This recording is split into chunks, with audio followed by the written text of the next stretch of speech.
Okay, thank you. Good morning to everyone. It's always a pleasure to be with such a distinguished group of folks and staff to take care of the people's business in the city of Portsmouth. We say good morning again and welcome to everyone. I would like to read our opening statement.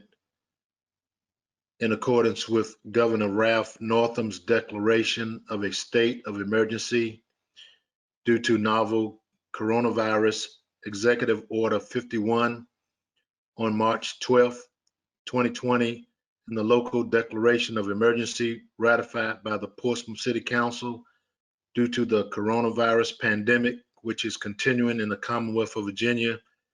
This morning, this meeting of the Portsmouth Economic Development Authority is being held by video conference on 18th day of August 2020 without a quorum present in the 6th floor conference room in the City Hall in order to reduce the likely spread of the coronavirus. Each EDA member is participating from their home. This meeting is being held in accordance with Portsmouth City Ordinance 2020-21. Notice of public access and participation to this electronic meeting was posted on the EDA and the city websites, and comments to the board about this meeting were received by EDA staff via the portsmouthvirginia.gov email address. And after that, which we were are in compliance with Governor Northam's declaration, I will turn the meeting over to Robert Moore for roll call. Thank you, Chair. Good morning, everyone. Please let me know if at any point you cannot hear me. But we will do a roll call. Mr. Barber? Present. Ms. Drury? Here. Mr. Kovacic? Here. Mr. Mitchell? Here. Mrs. Saunders Smith? Mrs. Smith? Here. And Mr. Smith? Here. All right, you do have a quorum, Chair. Okay, thank you. And we'll continue on in our usual manner. Mr. Moore. All right. Ms. Saunders Smith. I believe Ms. Saunders Smith just joined us as well, Chair. Time is 8:03. Okay, good morning, Ms. Saunders Smith. Okay, you can. Good morning. Thank you. All right, Chair. The first item on the agenda is the approval of the minutes. You all should have received in your packet the minutes from the last meeting. If you have read those and there are no changes, I stand for a motion and a vote. Or a second, I'm sorry.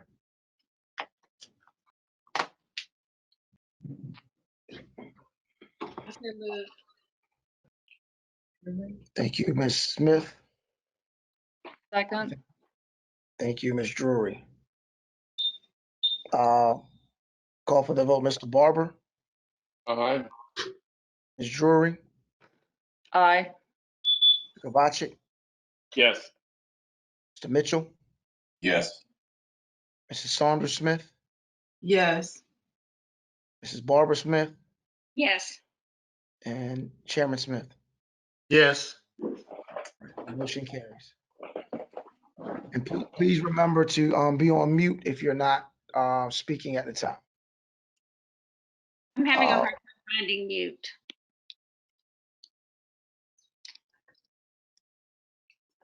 So it's the little microphones, probably maybe on the right-hand side of your screen, depending on where your kind of panel is.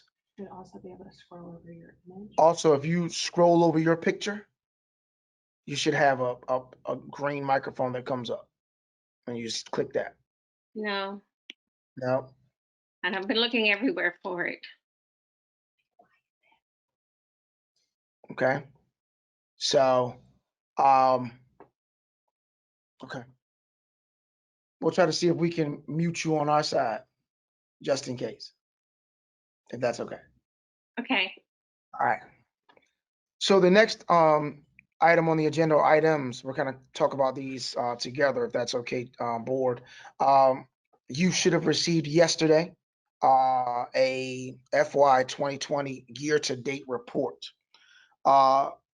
This report is not and should not be seen as a final audit or final year-end numbers. What we have had is staff has met with the ad hoc committee to discuss the potential for a private CPA firm. We are still going through those discussions and speaking with legal as well as the finance department to really understand what that would entail. We did, however, want to make sure as staff that we had some type of snapshot of where you were or where you are now, so you can compare to where you were about this time last year. There are some accruals that are not included in this, that were not included in this number, and I think there's some variances when it comes to the LIP program, the local incentive program. However, this kind of gives a overall kind of overview, if you will, of where you all are as of June 30 so far. Again, this is more just an update. This is not a complete financial report, but more of an update. We will come back to you in September with finalized recommendations for whether we should move forward with a CPA firm or if there's a way to more efficiently move forward with the finance department. I stand for any questions. Robert and Ray, I noticed the considerable variations between budget and expenditure for a number of items, and I just was curious whether we should revisit the budget for this fiscal year based upon the year end balances there. Just a question, or are you comfortable with the budget, as a reflection of, past expenditures? I think at this point, the budget, and I'll certainly yield to the ad hoc committee members, Mr. Mitchell and Mr. Kovacic. But I believe when we put the budget together, last year it was a very active year. The last, 12 months has been very active for the EDA with regards to acquisition of properties, disposition of properties, and so forth. I'm confident that what we have prepared for the coming year is reflected in the new budget as of July 1. Certainly variations can be made and changes can be made to the budget via a vote, but I'm confident right now that what we have captures what we anticipate going forward. And again, I yield to Mr. Kovacic and Mr. Mitchell if they have any comment. No, I'll just echo what Robert said. I feel we have a lot of built-in flexibility with this budget now, and with everything changing, we don't want to kind of, visit it month to month and kind of adjust on the fly. It's best to kind of get a few more months in and see where we're at then if we want to make any changes then. Yeah, I echo those same sentiments. If anything, we may have just understated the revenue slightly, but I'm comfortable with it as well. Thank you, gentlemen, and I too will rely on your comments and your wisdom of looking at it in the future. So I'm comfortable. Any other board members, any other commissioners, if you have any comment, you can do so at this time. But if not, then we'll just move on.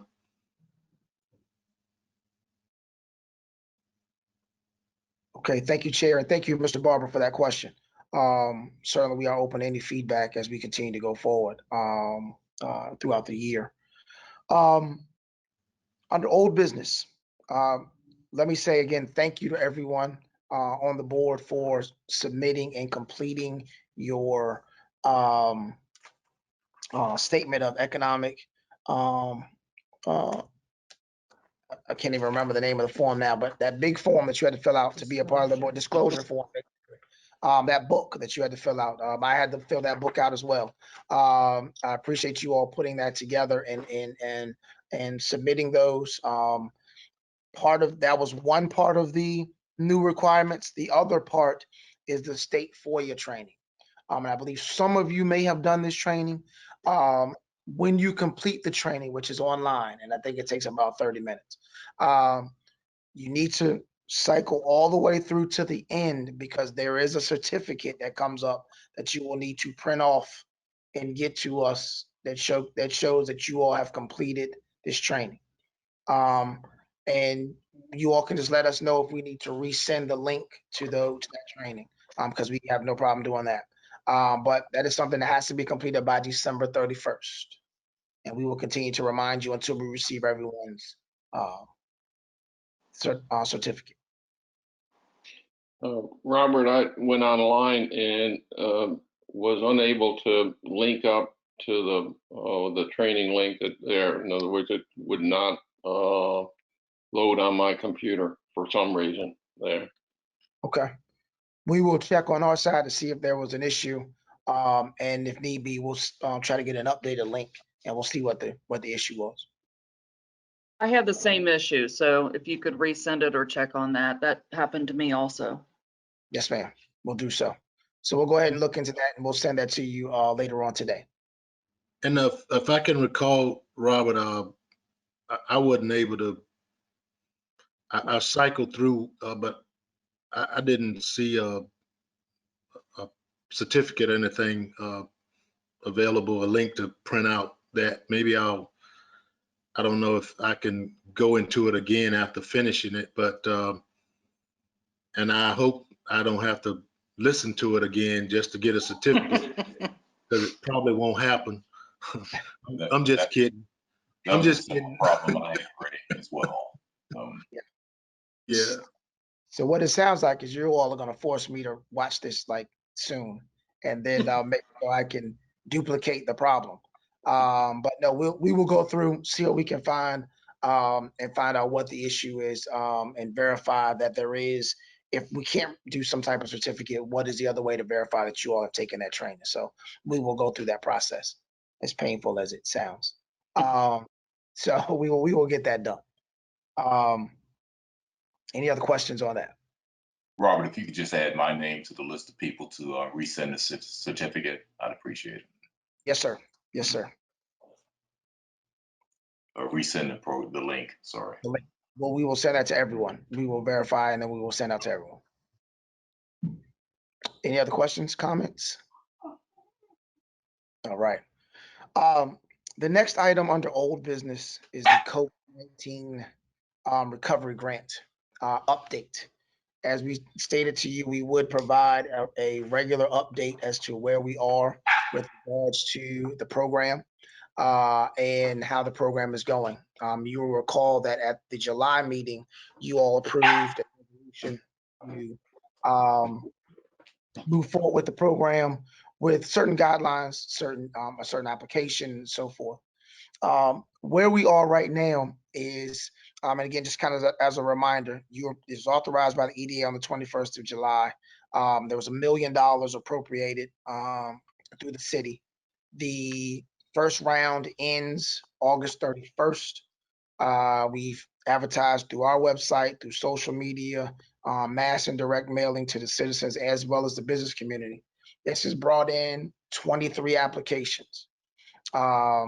With a total grant request of about $131,000. You will see an asterisk beside that application number of 23. The reason being is because while we received 23 applications, about 5 of those applications were not eligible because of when the business started. The individuals had to be in business since March 1, 2019. A number of applications came in where they started business in November of 2019, October of 2019, so they were not eligible. But we do count them as far as applications that have been received. Process time-wise, we are at about 2 weeks to review, 2 to 3 weeks to review and process for payment. So staff is working through these as quickly as possible. You can imagine that when we receive applications, we have to do a lot of verification. And there are some things that while it appears that they have submitted those things, we may need some additional information. One thing that has come up, however, here recently is the state has created its own program called Rebuild Virginia. And this incentive program provides a $10,000 grant to businesses in the Commonwealth. In speaking with my colleagues in other localities and jurisdictions, this has caused an issue.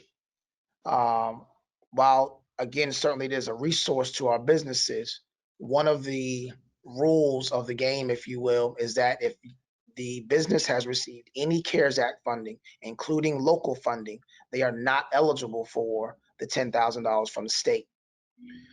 That causes a conundrum for us, because if you have to choose between $5,000 and $10,000, $10,000 I think always wins. So staff is looking to make some recommendations and changes to the program to more closely match the state's program and make this more advantageous for local businesses here in Portsmouth.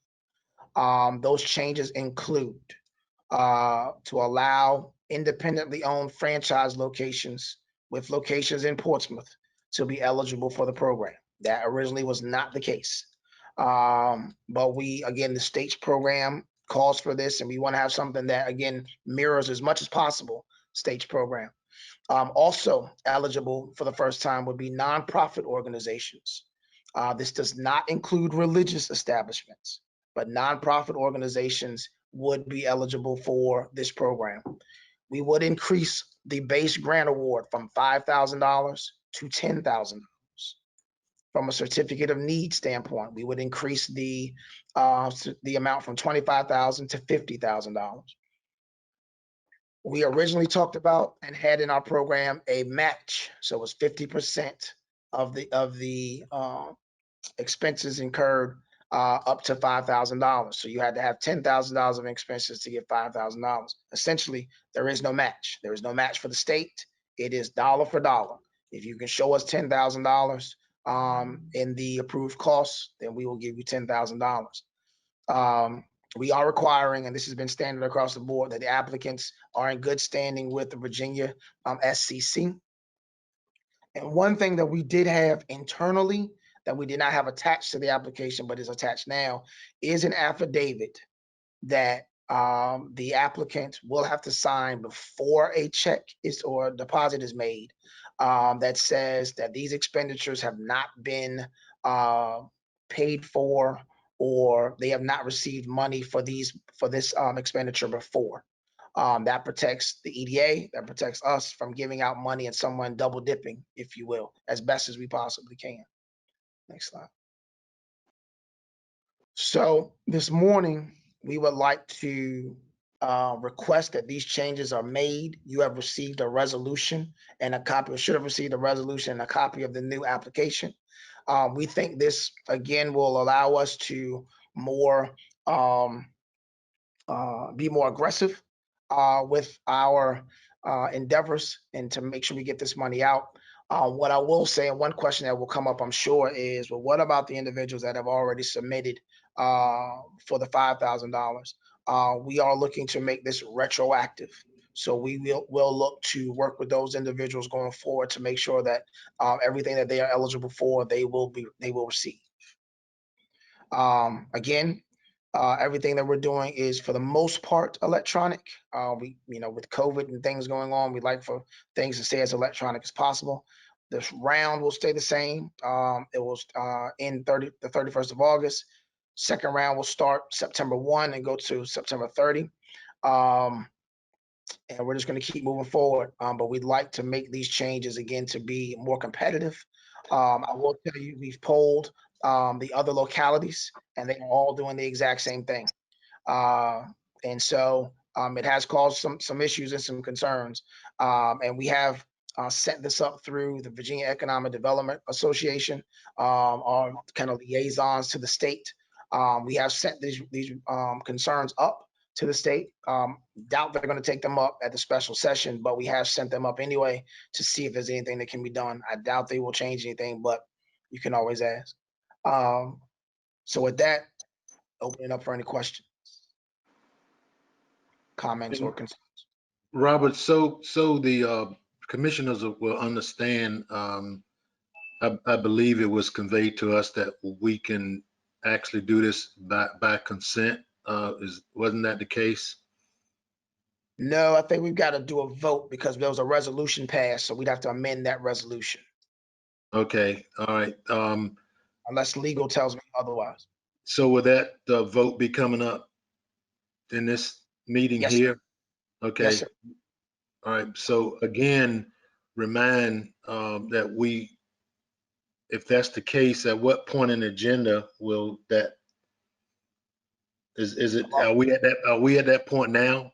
I believe we're at the point where I think you discussed last time to make sure that we are call for the vote first, then have the discussion. Yes, sir. We are at that point. Yes. Okay. And that's the way we want to proceed. Before we have a discussion, I would call, for the motion and second, and then discussion.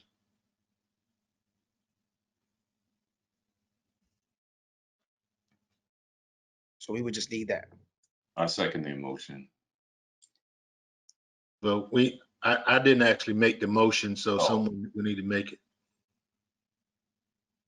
I move that we discuss, I so Accept- move that we discuss this. Accept the changes, you mean? The changes, yes. Okay. Okay. Now, Malcolm, will you still No, I'll make? second. Okay. Okay. Okay, now, Robert, we can proceed on with discussion. Okay. Yeah, discussion of the motion. Yes. Robert, what's the expiration date on these funds? If they're not used, they go back to the state. December 31st. But we would need to close down the program in order to be able to properly get this back, report back to council and send it back to the state. We would need to close down the program by October 31st because you will not have council meetings get a little shaky, if you will, around the holidays. We typically have maybe one council meeting in December. So updating them on the program, having the information to them, and then preparing it to be sent back if necessary. I'm just curious. I mean, I think that we should do this obviously, and you did answer the question I had about the other localities.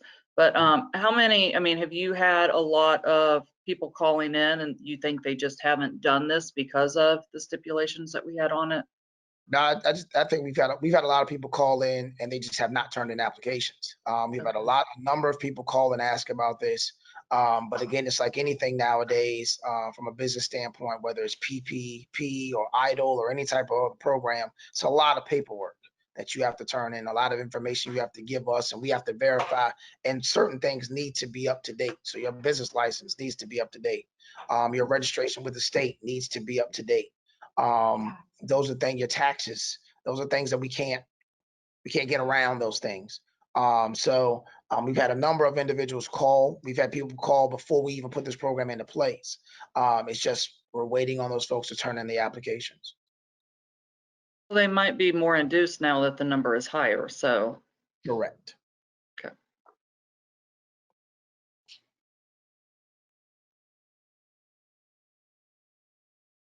So if they have not, Robert, if they have not registered with the state, for example, as something that's delaying a form, is it your sense that this can be done relatively rapidly, or is there delays in that process? I'm trying to figure out what are some of the handicaps that could be overcome from an applicant.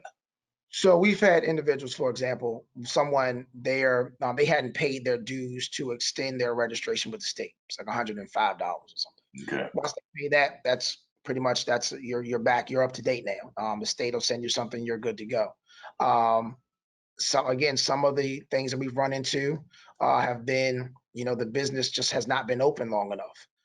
They started in November 2019, active Portsmouth business, but they just have not been in business at least 1 year in the city of Portsmouth.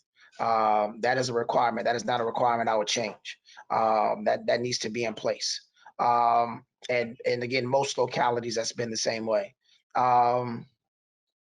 The other hindrances are, again, making sure taxes are up to date, making sure, again, they are in good standing with us from a standpoint of a business license. Business license could lapse.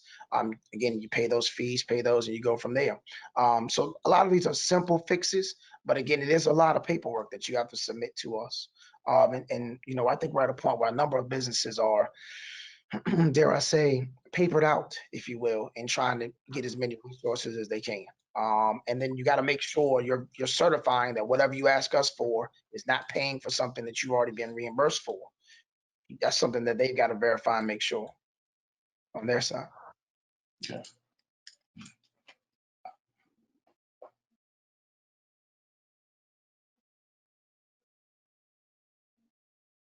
Any other questions?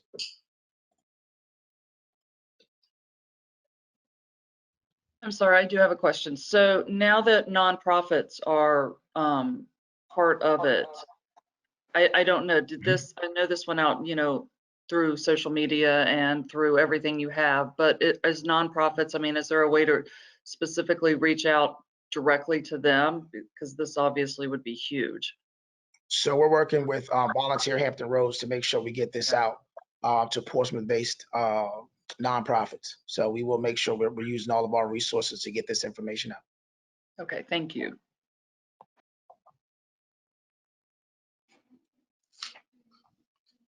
Yeah, I think everything on here looks good. That sounds like a call for the vote.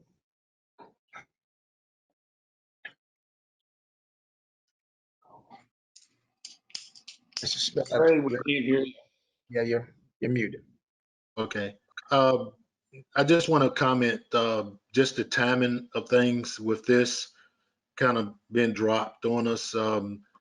It was imperative that we make some adjustments, and I think staff's done a pretty good job of addressing that. So I'm very comfortable with it. And that being said, and if there aren't any further questions, then I would encourage Robert to call for the vote. All right, Mr. Barber. Without prejudice, no. Okay. Ms. Drury. Yes. Mr. Kavachi. Yes. Mr. Mitchell. Yes. Mrs. Saunders Smith. I'm saying yes. I missed most of the conversation because my computer went out, but yes. Okay. And if you need us to repeat, we can. Ms. Barbara Smith Yes. and Chairman Smith. Yes. All right, motion carries. And thank you for that. Okay, Ms. Smith, we can, Ms. Saunders Smith, we can certainly get you a quick update if you'd like. When we finish the meeting this morning, we can certainly give you a call and kind of give you an overview of what changes were just made. Thank you so much. You're welcome. That's all we have for old business, Chair. For new business, again, it's not listed on your agenda, but as always, we'd like to make sure we give you a quick rundown of the local incentive program. I will turn that over now to Mr. Brian Donahue to have that discussion. Thank you, Mr. Moore. Good morning, Chair, Vice Chair, and Commissioners. We do have one local incentive program application for you this morning, which Armand Smith will present in just a moment, but we did want to give you a year-to-date update on the local incentive program as we are just over a month into the new fiscal year beginning July 1. You'll note on the slide the last 5 fiscal years, you will see the program performance. We did have a little bit of change for 2020 as was previously reported, just because of the fact that we did have some applications that carried over into the new fiscal year. So the funds technically were not dispersed in FY 20, and those will be reflected in FY 21. So the amount was reduced just a bit. But you'll note the $300,000 for FY 21 that was allocated year to date, we have awarded just over 72,000 to approved applicants, not including those before you this morning. So the current balance is 227,000 left in the program for the fiscal year. If we could go to the next slide. These 6 applications are those that have been approved to date. So you'll note that 3 of these are for the Bangkok Garden Noodle House, which was approved last fiscal year. Again, that is carrying over to FY 21. That project has been completed. We're in the process of reviewing their paperwork, so those funds should be dispersed here in the next few weeks. Then, of course, the other applications that you have reviewed and approved most recently are listed here as well. I can answer any questions that you might have, and then we can turn it over to Mr. Smith for the current applications that are under review. I guess, Brian, the one question I have you seen a slowdown in applications in light of everything that's going on? What's your sense in terms of the application flow? That's a great question. I think we've had a little bit of a dip, but that seems to be picking up. In fact, I had a couple of phone calls yesterday about our programs where we've got some additional projects coming downtown that I think will be in the $25,000 range. So I think it was temporary. I think that it is starting to pick back up, and I would anticipate, given the amount of funds that we've already authorized at this point in the year, that we should have no problem getting the entire $300,000 out this year. Great.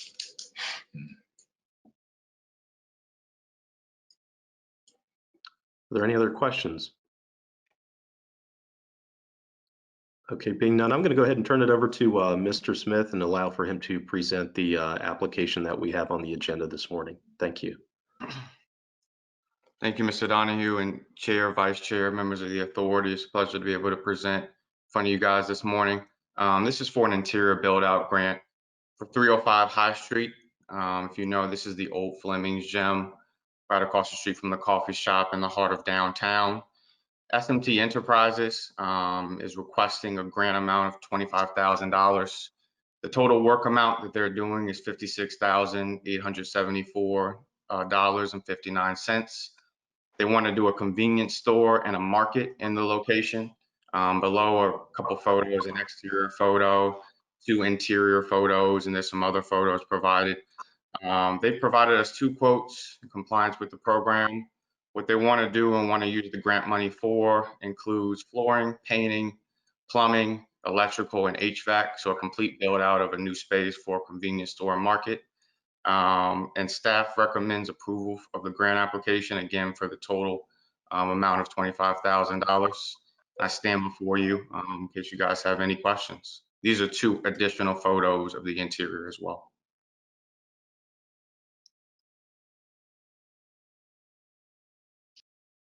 Have a question. What is the total square footage of this property? Total square footage of this property, I believe, and I can verify this, but I believe it's about 2,500 square feet, 2,500 square feet. But I can verify that, but I believe that's the amount. Okay, thank you. Mr. Chairman, if it's appropriate, I would move approval of the grant. Yeah, I think we did. Yeah, yes, it is, and thank you. Yeah, I think so. I'll take that as a motion from Mr. Barber. Need a second. Second. All right, Ms. Saunders Smith. And then discussion of the motion.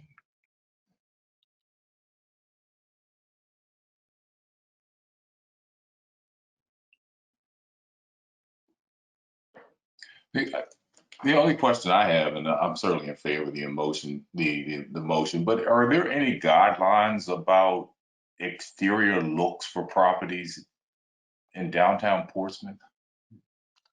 I know we don't address it. I'm just, like you go to some cities like Annapolis, they have a certain look and feel for the entire area. Is that something that Portsmouth addresses at all, or it's just each? So, yes, sir, there is a downtown design review committee that looks at everything from the exterior colors to the signage to everything.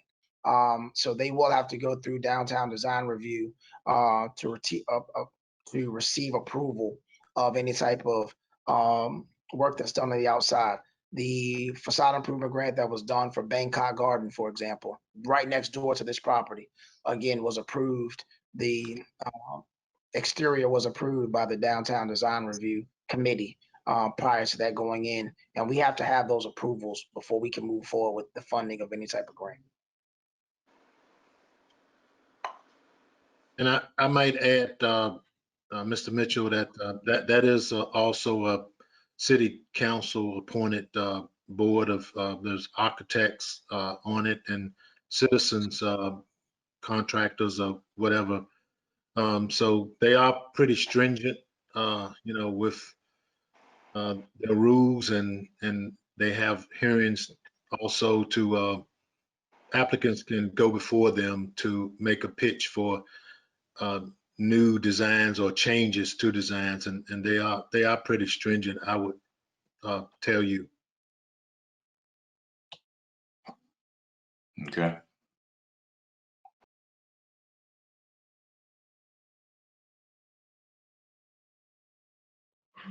No other questions, Mr. Moore. We can move forward. All right, yes, sir. Mr. Barber, Aye. Ms. Drury, Yes. Mr. Kovacic, Yes. Mr. Mitchell, Yes. Mrs. Saunders Smith, Yes. Ms. Barbara Smith, Yes. and Chairman Smith. Yes. All right, motion carries. Thank you for that. We do have a need to go into closed session. Mr. Mitchell, I believe you have received that document in Yes. the motion. I move to go into a closed electronic meeting pursuant to Virginia Code subsection 2.2-3711 A.3 and 2.2-3708 A.3 and City Council Ordinance 2020-21 for the purpose of discussing the acquisition or disposition of real property where discussion in an open meeting would adversely affect the bargaining position or negotiating strategy of the public body, specifically regarding properties owned by GPDC and 700 Crawford Street. Okay. Is that the entire motion? Yeah. Okay, we need a second. Mr. Moore? Mr. Yep. Moore? Yes. I think that may have been an earlier meeting motion, I think. I'm not sure that was Yeah, I don't think that's it. this month's, but I think in addition to the GPDC properties, the topics included the North Pier and the entertainment district. Yes. So do we need Mr. Mitchell to read that again? Well, I think you can consider Mr. Mitchell's motion with the addition of the deletion of 700 Crawford Street and the addition of the North Pier and the entertainment district. Okay. So I will amend specifically regarding properties owned by GPDC, North Pier, and the entertainment district. Thank you, sir. Second. Thank you, Mr. Barber. All right, Mr. Barber. Aye. That's all right. Ms. Drury, Yes. Mr. Kovacic, Yes. Mr. Mitchell, Yes. Mrs. Saunders Smith, Yes. Ms. Barbara Smith, Yes. and Chairman Smith.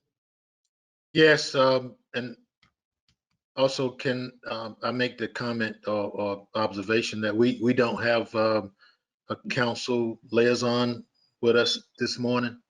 We do, I believe, Councilwoman Simmons is on the. I'm here, Mr. Smith. Okay, I'm all right. just on my phone, so you can't see me. Okay, just checking in case Oh, I no, want to I'm talk watching from about afar. you. All right, okay. Just wanted to know. Yeah, I got you. All right, thank you. So we are going into closed session. We need to close out of this, go into the other link, and we'll see you in about 2 minutes. Thank you.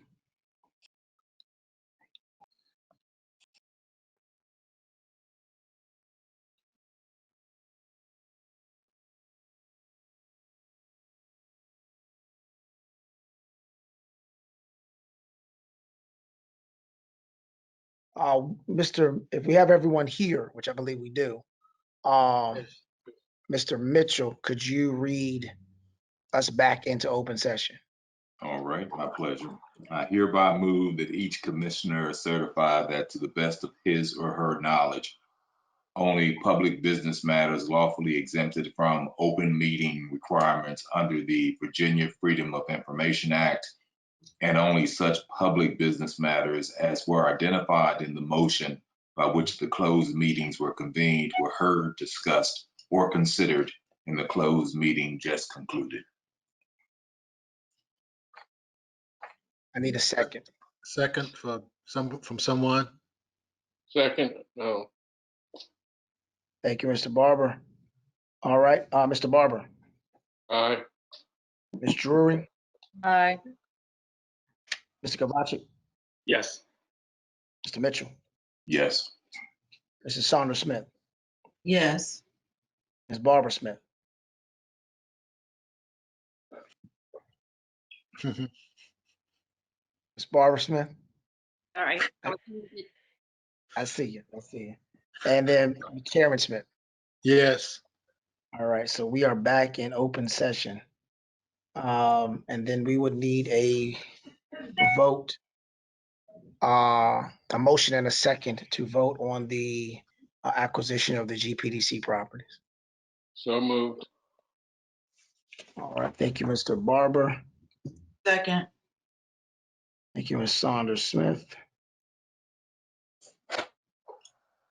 Chair, as it goes, is there any discussion of the motion?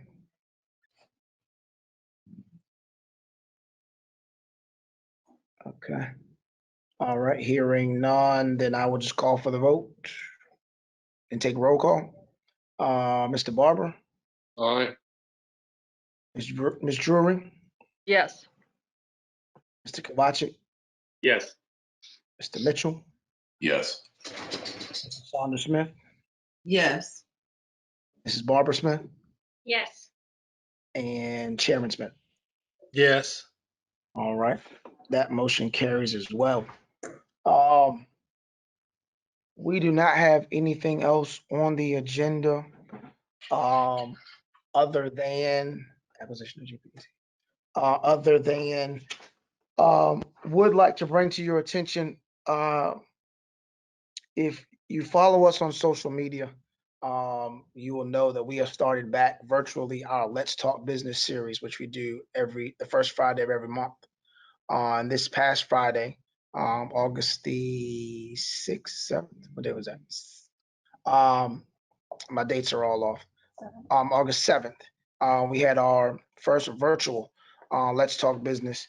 And there we talked about our numbers. Typically by this time every year, we would have the State of the City event, and that would be normally around May. And in that time frame, or on that date, the mayor would talk about all the wonderful things going on in the city, and then we would also have kind of a handout, if you will, with regards to our numbers for the previous calendar year. Obviously, with COVID, we didn't have that event this year. So we took it upon ourselves to do something a little different. As you can see on the screen there, in Inside Business last week, if I'm not mistaken, the 3rd of August, a card was inside Business that they hand out. And on that card, as you can see on the screen, if you take your phone, put on your camera and scan that code, that will take you to our kind of end of the year recap. And it's a video, a little over 2 minutes long, that talks about where we've been, where we are, where we're going. Very excited about to showcase what we've done. As you can see there, 44 million back in 2017, 104 million in 2018, 379 million in 2019. I can tell you we have cleared that 379 number significantly for 2020. I won't give you that number till the end of the year, but we have surpassed that number. So we're excited about where we're going, where staff is, and what we're doing. And we invite you to look at that video if you have not already, to kind of see and understand some of the things that we've going on here in the city of Portsmouth.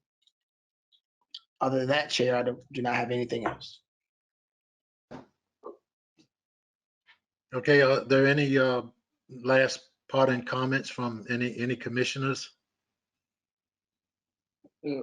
Last meeting, we suggestion was made we try to do some sort of a strategic planning or session. Has there been any thought as to how to accomplish that or when to accomplish it? Yes, there has been. We have discussed it as to what we would do, how we could conduct that, what will be discussed. We're still having those discussions internally as staff, mainly because we are also looking at adding new staff in the coming 30 days. So we want to make sure that if we have anything, when we have it, we are fully staffed at that point. So we are talking about it and discussing it, and we'll let you know hopefully by next month, by next meeting. Thank you. Okay, anybody else?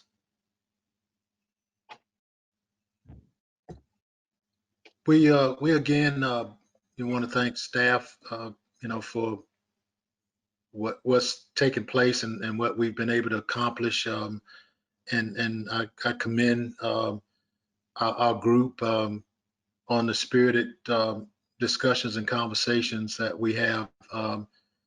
At any point in time when there are things that come up, like we've had recently, please don't hesitate to call myself or Robert, or you can even call Robert first. I don't mind. But if, I would like to know about it, I guess, if it's something that concerns us as a group. So, that's the reason for some items that we brought up today.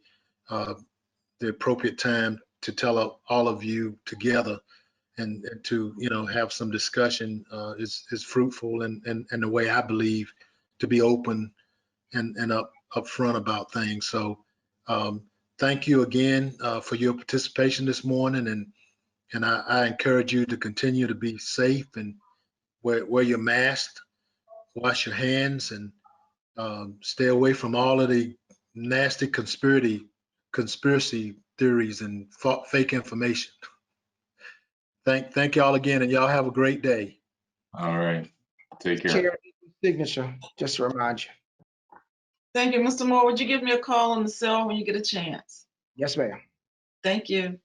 Chair, I need your signature. Say that one more time. I got you. I heard Okay. you. Okay. You heard me say signature. Okay, I got it. I'm with you. I did. We'll see you soon. All right.